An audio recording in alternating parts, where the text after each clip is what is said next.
কলকাতায় আওয়ামী লীগের একটি অফিস নেওয়া হয়েছে, ওই অফিসে সব বড় বড় নেতাদের যাতায়াত ওখানে শুরু হয়েছে। কারণটা কি?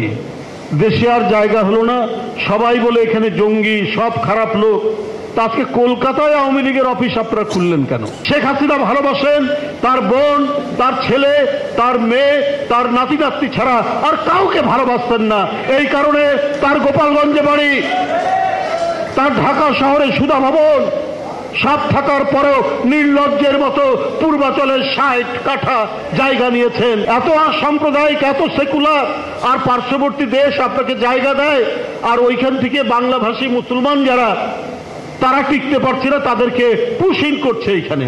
তো শেখ হাসিনাকে পুশব্যাক করে না কেন বাংলাদেশে? নিজের নাক কেটে অন্যের যাত্রা ভঙ্গ করা শেখ হাসিনা তাই করতে চেয়েছেন 17 বছর, এবং তার আগেও সেটা করতে চেয়েছেন। বাংলাদেশ মৌলবাদে ভরে গেছে, বাংলাদেশ জঙ্গিবাদের দেশ, বাংলাদেশে বিরোধী দলগুলো জঙ্গিবাদকে প্রশ্রয় দিচ্ছে, ইত্যাদি ইত্যাদি। সম্পূর্ণরূপে এ জাতির হাজার বছরের গৌরবান্বিত যে আমাদের মুখমণ্ডল, যে চেহারা, এটাকে কলঙ্কিত করে নিজ ক্ষমতার স্বার্থে এবং নিজে গদি টিকিয়ে রাখার জন্য বিদেশিদের কাছে তিনি এই কথাগুলো নিজের দেশ সম্পর্কে বলেছেন।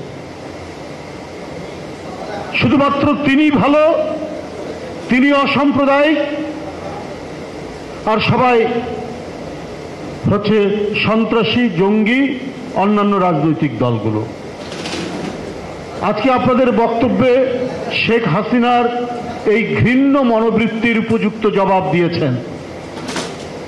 এই দেশ শত শত বছর ধরে সাংস্কৃতিক সমন্বয়ের মধ্যে দিয়ে গড়ে উঠেছে। আপনাদেরকে শুধু একটি উদাহরণ দেই। এদেশের এই উপমহাদেশের এক বিখ্যাত ঐতিহাসিক, যিনি ব্রিটিশ আমলের শেষে ঢাকা বিশ্ববিদ্যালয়ের ভাইস চ্যান্সেলর ছিলেন, তার নাম doctor R.C. Majumdar, doctor Rameshchandra Majumdar. তিনি একটি কথা বলেছেন, তার বই আছে 4 খণ্ডের, হিস্ট্রি অব বেঙ্গল। তার 4র্থ খণ্ডে তিনি দেখাচ্ছেন গবেষণা করে যে এই দেশের আজ থেকে 500-600 বছর আগেও কি অদ্ভুত সাংস্কৃতিক সমন্বয়। আমাদের এই বাংলায় উপাখ্যান আছে না, চাঁদ সদাগরের উপাখ্যান, লক্ষিন্দর বেহুলার সেই কাহিনী, সেই মনসা দেবীর সাথে চাঁদ সদাগরের যে দ্বন্দ্ব, সেই দ্বন্দ্বের কথা আমরা জানি, এবং তারপরে তো একটা বড় উপাখ্যান। এই চাঁদ সদাগর কি ধর্মে কি হিন্দু, কিন্তু উনার বাড়িতে, উনার প্রাসাদে অপদেবতা এবং ভূত প্রেত এখান থেকে বাঁচার জন্য তাবিজ কবজের পাশাপাশি একটি কোরআন শরীফও রাখা হতো। এইটা হচ্ছে ধর্ম সমন্বয়ের একটি উজ্জ্বল উদাহরণ, যে আমাদের লোক সংস্কৃতির মধ্যেও এই ধর্ম সমন্বয় আছে। হিন্দু মুসলমানের যে তাদের যে নিজস্ব, আমরা একটা বৃহত্তর সংস্কৃতির অংশ, আবার নিজ নিজ ধর্মের জন্য যে সংস্কৃতি, সেই সংস্কৃতির মধ্যেও আবার একটা সমন্বয় ছিল। এখানে কোনো প্রভেদ ছিল না, এখানে কোনো ভেদ ছিল না। এটাকেই শেখ হাসিনা ভাঙতে চেয়েছেন। এটাকে দেখাতে চেয়েছেন এই দেশ সাম্প্রদায়িক, এই দেশ বিভেদ বিভাজনে ভরপুর, সুতরাং আমাকে সমর্থন করো, অন্য বিরোধী দল কাউকে সমর্থন করবেন না। এই কারণে আমি জোর করে জনসমর্থন ব্যতি রেখে দিনের ভোট রাতে করে ভোট কেন্দ্রে ভোটারদেরকে যেতে না দিয়ে আমি নির্বাচন কমিশন দিয়ে ভোট ঘোষণা করব, সেটাকেই সমর্থন দিই। বাংলাদেশের ভাবমূর্তিকে এইভাবেই বিনষ্ট করেছিলেন, কিন্তু আমাদের ইতিহাস ঐতিহ্যের মধ্যে এটি নেই। শেখ হাসিনা হীন রাজনৈতিক উদ্দেশ্যে এই কাজটি করেছে। কই, আমরা যখন আমাদের জন্মের পর থেকে, আমরা তো পাকিস্তান আমলে জন্ম, সেটা তো একটা সাম্প্রদায়িক রাষ্ট্র ছিল। তো সেই রাষ্ট্র আমাদের জন্ম থেকে পরবর্তী পর্যায়ে কোনোদিন আমরা কোনো হিন্দু মন্দিরে কোনো প্রতিমা ভাঙা, কোনো দেব দেবতার মূর্তি ভাঙা আমরা কোনোদিনই দেখিনি, শুনিনি এই কথা। তারপর জিয়ার আমল আসলো, এরপরে আরো অনেক সময় গেল, দেশনেত্রী বেগম খালেদা জিয়ার 91 থেকে 95, কোনোদিন আমরা হিন্দু মন্দিরে হামলা বা কোনো সংঘাতের কথা আমরা শুনিনি। এটা শেখ হাসিনার আমলেই করা হয়েছে। এবং সবচাইতে মজার ব্যাপার হলো শেখ হাসিনার আমলেই দেব মন্দির দেবালয় ভাঙা হয়েছে, প্রতিমা ভাঙা হয়েছে, কিন্তু যারা ধরা পড়েছেন তারা অধিকাংশই হচ্ছে আওয়ামী লীগের কোনো না কোনো সংগঠনের লোক, আওয়ামী লীগের আমলেই। এখন তো সে পলাতক, শিশুদের রক্ত পান করে, কিশোরদের রক্ত পান করে, রিক্সাওয়ালা শ্রমিকদের রক্ত পান করে জনতার উত্তাল তরঙ্গের যে ঢেউ, সেই ঢেউয়ের তোড়ে তিনি দেশ ছেড়ে পালিয়েছেন। তো পালানোর পরেও কিন্তু ওনার ষড়যন্ত্র কিন্তু থামছে না। গত যে দুর্গাপূজা হলো, যে সপু বলে গেছে, এই দুর্গাপূজায় নানা ধরনের চক্রান্ত ষড়যন্ত্র ছিল।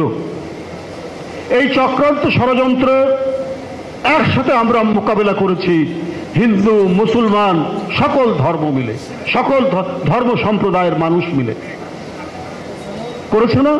আমরা করেছি না? কিন্তু এই শেখ হাসিনা যে সমস্ত হিন্দু সম্প্রদায়ের ভাই বোনেরা বিএনপি করে তাদেরকেও কিন্তু ছাড়েনি অত্যাচার করতে, নিপীড়ন করতে। এই যে এইখানে যারা দাঁড়িয়ে আছে, এই যে জয়দেব বলুন, অপু বলুন, অন্য বলুন, কেউ কিন্তু বাদ নেই হাসিনার নির্যাতন থেকে রেহাই পেতে, কেউ বাদ নেই। ছাত্রদলের প্রতিষ্ঠা লগ্নের একজন হচ্ছেন আমাদের সচিব তপনদা। তপনদাকে প্রমোশন দেয়নি, তাকে ওএসডি করে রেখে দেওয়া হলো। কেন? যে উনি ছাত্রদল করতেন, উনি বিএনপি সমর্থক, হিন্দু বলে উনাকে রেহাই দেয়নি শেখ হাসিনা। অমলেন্দু দাস অপুর বউ এই 17টা বছর ঢাকায় ঢুকতে পারেনি, গ্রামে গ্রামের কলেজে চাকরি করেছে। আমাদের রমেশ চন্দ্র, তার আপন ভাই ডিপটি সেক্রেটারি, কোনো প্রমোশন নাই, বিভিন্ন গুরুত্বহীন জায়গায় তাকে ফেলে রাখা হয়েছে। কারণ একটাই, ওরা বিএনপি করে। শেখ হাসিনা যদি এতই অসাম্প্রদায়িক হন, তাহলে আজকে তপন বাবু, তাহলে আজকে অমলেন্দু দাসের স্ত্রী, তারপরে আরো যারা আমাদের, আমি কয়েকটার নাম বললাম, এরকম হাজার হাজার যারা কেউ ছাত্রদল করেছেন বা বিএনপি পরিবারের ছেলে মেয়ে, তারা চাকরির ক্ষেত্রে বঞ্চিত হয়েছেন, তারা ব্যবসা বাণিজ্যের ক্ষেত্রে বঞ্চিত হয়েছেন, তারা স্বাভাবিক এবং নিরাপদ জীবনযাপন করার ক্ষেত্রেও তারা বঞ্চিত হয়েছেন। কাউকে রেহাই দেয়নি শেখ হাসিনা।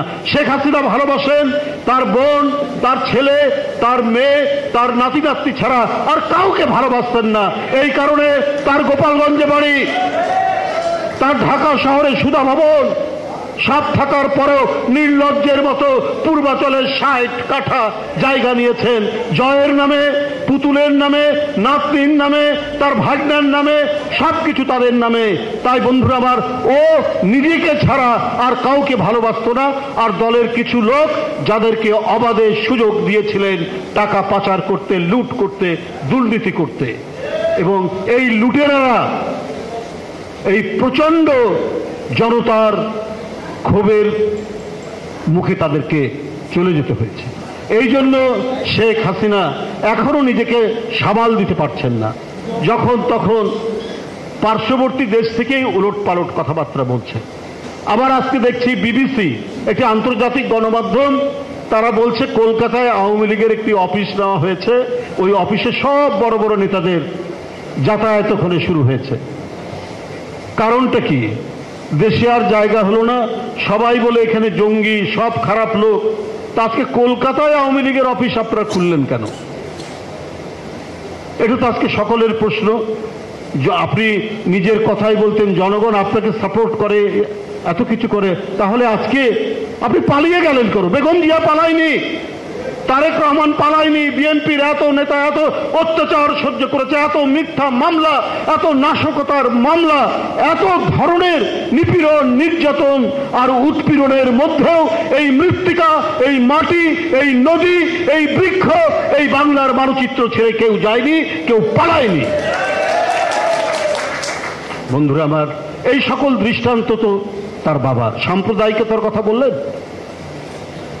শেখ হাসিনা আমাদেরকে চিহ্নিত করতেন যে বিরোধী দল এখানে সব জঙ্গি হয়ে গেছে। তো উনার বাবার বইটা পড়ে দেখুন, অসমাপ্ত আত্মজীবনী, 2-3 পৃষ্ঠা পরেই বলছে আমাদেরকে লড়াই করতে হবে হিন্দুদের বিরুদ্ধে, আমাদের পাকিস্তান অর্জন করতে হবে, না হলে মুসলমানরা বাঁচবে না।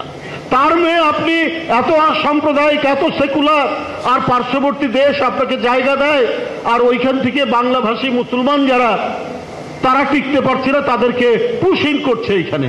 তো শেখ হাসিনাকে পুশব্যাক করে না কেন বাংলাদেশে? সেই দেশের লোকরা, তার এতগুলো লোক যখন পালিয়ে গেলেন, তারাও তো বাংলাভাষী মুসলমান অধিকাংশই, পঙ্কজ দেবনাথ ছাড়া বা এরকম দুই একজন ছাড়া, তাই না? সবই তো বাঙালি মুসলমান, বাংলা কথা বলে, বাংলাদেশের। তাদেরকে তো দেন না। তো এটা তো আমাদের দেশের মানুষ ভাবছে যে কোনো কিছু সেখান থেকে করা হচ্ছে কিনা, সেইটা কিন্তু একটা অত্যন্ত বড় ধরনের কোনো পরিকল্পনা করা হচ্ছে কিনা, এটা আজকে সকলের মনের মধ্যে এই জিনিসটা ক্রিয়া করছে। যে একজন মেজর ধরা পড়ছে, সে আওয়ামী লীগের কর্মীদেরকে প্রশিক্ষণ দেবে, এইরকম নাকি আরো আছে। তো এই ঘটনাগুলো কিসের? কলকাতায় কার্যালয় আর বাংলাদেশের ভিতরে এই সমস্ত ঘটনার যে যোগসূত্র নেই তা বলা যাবে না। মাস্টার মাইন্ড হয়ে শেখ হাসিনা সেইখান থেকে বাংলাদেশ বিরোধী কার্যকলাপ শুরু করেছে। এইখানে হিন্দু, মুসলমান, বৌদ্ধ, খ্রিস্টান, উপজাতি আমরা সবাই হাজার হাজার বছর ধরে যখন একসাথে বসবাস করি, এক একজনের উৎসব পার্বণে আমরা অংশগ্রহণ করি, আমাদের উৎসব পার্বণে সবাই অংশগ্রহণ করে এইভাবেই আমরা দীর্ঘদিন ধরে বসবাস করেছি। আমাদের সেই মহিমান্বিত বসবাস, আমাদের সেই আনন্দঘন বসবাসের মধ্যে শেখ হাসিনা কালিমালিপ্ত করে আমাদেরকে বিভাজন করার চেষ্টা করেছে। সেই বিভাজন এদেশের মানুষ হয়নি। আজকে যারা সনাতন ধর্মের মানুষ যারা এখানে আছেন, যারা এই সম্মেলন করেছেন এই অল্প কয়েকদিনের মধ্যে, সবাইকে আবারও আমাদের সেই অঙ্গীকার যে আমরা কাছাকাছি, পাশাপাশি, কাঁধে কাঁধ মিলিয়ে থাকব। আমরা আপনারা প্রত্যেকেই পরম আত্মীয়, একে অপরের উৎসব পার্বণে যোগ দিব, একে অপরের সামাজিক জীবনের সমস্ত আচার অনুষ্ঠান আছে সেইখানে আমরা একসাথে উপভোগ করব, একসাথে আমরা আনন্দ করব। কোনো ধরনের চক্রান্ত, কোনো ষড়যন্ত্র, কোনো উস্কানির মুখে আমরা যাব না।